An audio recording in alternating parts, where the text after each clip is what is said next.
तो दोस्तों आज हम आपके लिए लेकर आए हैं कंस्ट्रक्शन के काम से जुड़ी कुछ बेहद मजेदार तकनीकों और मशीनों की जानकारी लेकर, जो कि वाकई में आपका काफी ज्ञान बढ़ाने वाली हैं। तो इस वीडियो को शुरू से लेकर अंत तक पूरा जरूर देखिएगा ताकि आप कोई भी महत्वपूर्ण जानकारी। Concrete casting under water. अभी तक आपने जमीन पर ही कंक्रीट से जुड़े काम होते हुए देखे होंगे, लेकिन पानी के अंदर होता कंक्रीट का काम शायद ही आपने पहले कभी देखा होगा। तो यहाँ उसी काम को करने के लिए तैयारी की जा रही है। पानी में खड़े इस पिलर की मरम्मत करने के लिए सबसे पहले इसके तल वाले स्थान से इसकी सफाई की जाती है ताकि मरम्मत करने में आसानी हो और पता भी लगाया जा सके कि किस प्रकार मरम्मत करनी है। एक बार सफाई कर लेने के बाद पारंपरिक तरीके की भांति ही कंक्रीट को एक जगह टिकाए रखने के लिए पिलर के चारों तरफ फट्टे लगा दिए जाते हैं ताकि कंक्रीट एक जगह पर टिका रहे। इसके बाद कारीगर सरियों को पतली तार से बांधकर उन्हें सही स्थिति प्रदान कर देता है और फिर अंत में बारी आती है इस प्रक्रिया के मुख्य भाग की, जहां एक खास प्रकार का कंक्रीट का मिक्सचर रासायनिक विधियों से तैयार करके इस भाग में डाला जाता रहता है, जिसके लिए एक लंबी पाइप का प्रयोग किया जाता है।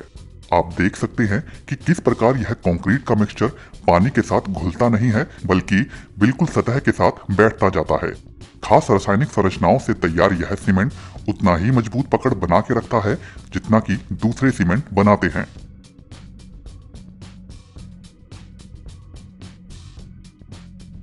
पिलर के नीचे वाले स्थान को कंक्रीट के इस मिक्सचर से अच्छे से भर देने के बाद कारीगर औजार की मदद से इसे समतल भी कर देते हैं, जिससे इस पिलर को जमीन में सही आकार भी मिल सके।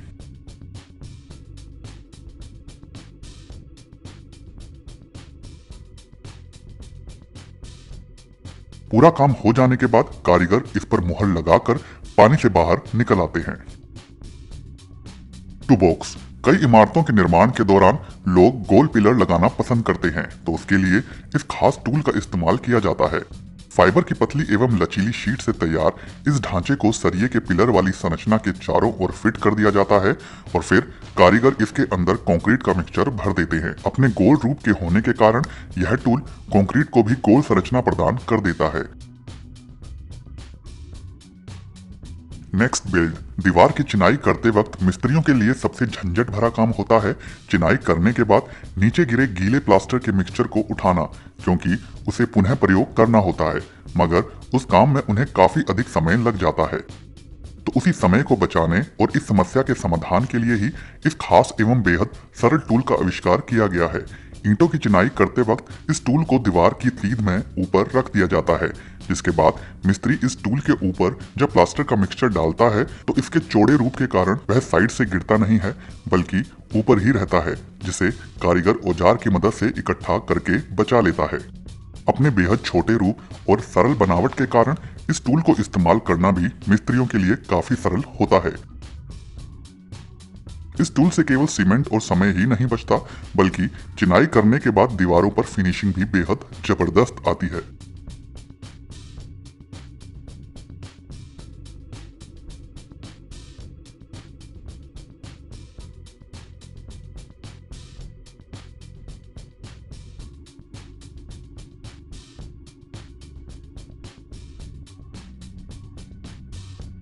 रिडगिट अपग्रेड सी स्नेक। कंस्ट्रक्शन के काम के दौरान जब कई बार घर में पाइप के अंदर या फिर घर में ही बने अन्य पानी इत्यादि के निकास के लिए बनाई गई भूमिगत नालियों में रुकावट आ जाती है और जिसके कारण यह पता लगाना भी काफी मुश्किल हो जाता है कि आखिर रुकावट किस जगह पर है, तो उस समस्या के समाधान के लिए ही इस खास क्रांतिकारी मशीन की सहायता ली जाती है।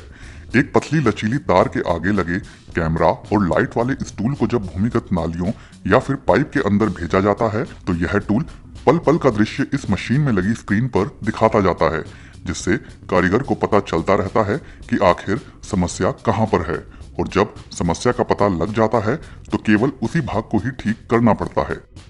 क्यूबिटन। फर्श पर जब टाइल्स लगानी हो तो मिस्त्रियों के लिए सबसे जरूरी काम होता है टाइल्स लगाने से पहले जमीन पर लगाए जाने वाले सीमेंट को सही मोटाई में लगाना। तो उस काम को आसान बनाता है यह बेहद साधारण सा दिखने वाला टूल, जिसके ऊपर वाले भाग से एक बार सीमेंट भरने के बाद जब टाइल्स पर सीमेंट लगाना हो तो वह भी इसी टूल की मदद से किया जा सकता है, जिसके लिए एक अन्य ढांचे की आवश्यकता पड़ती है। जहां इसके नीचे की तरफ दो टाइल्स को फंसा देने के बाद जब टाइल्स को धकेला जाता है तो बड़े ही शानदार तरीके से टाइल्स पर एक समान मात्रा में सीमेंट लग जाता है, जिसके कारण जब इन टाइल्स को फर्श पर बिछाया जाता है तो बिल्कुल सटीक समतल सतह उभर कर आती है।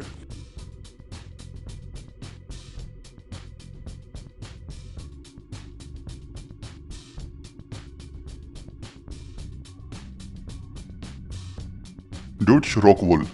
बहुत से देशों में लोग अपने घर के निर्माण के लिए थर्मल तकनीक का इस्तेमाल करते हैं, जिसके लिए वे अपने घर के बाहर की दीवारों को बनाते समय उसमें खाली जगह छोड़ देते हैं ताकि उस खाली जगह में थर्मल तकनीक का इस्तेमाल किया जा सके, जिसके लिए एक खास फोम रूपी द्रव को तैयार किया जाता है एक बड़ी मशीन की मदद से। और फिर बारी आती है उन दीवारों के अंदर उस पदार्थ को भरने की, जिसके लिए कारीगर पहले ड्रिल मशीन से छेद कर लेता है और कैमरा की मदद से खाली जगह का सही आकलन भी लगा लेता है और फिर उस सुराख में पाइप को फिक्स कर देने के बाद उस द्रव को भरना चालू कर दिया जाता है। धीरे धीरे इस द्रव को पूरी दीवार में जगह जगह किए गए सुराखों से भरा जाता रहता है।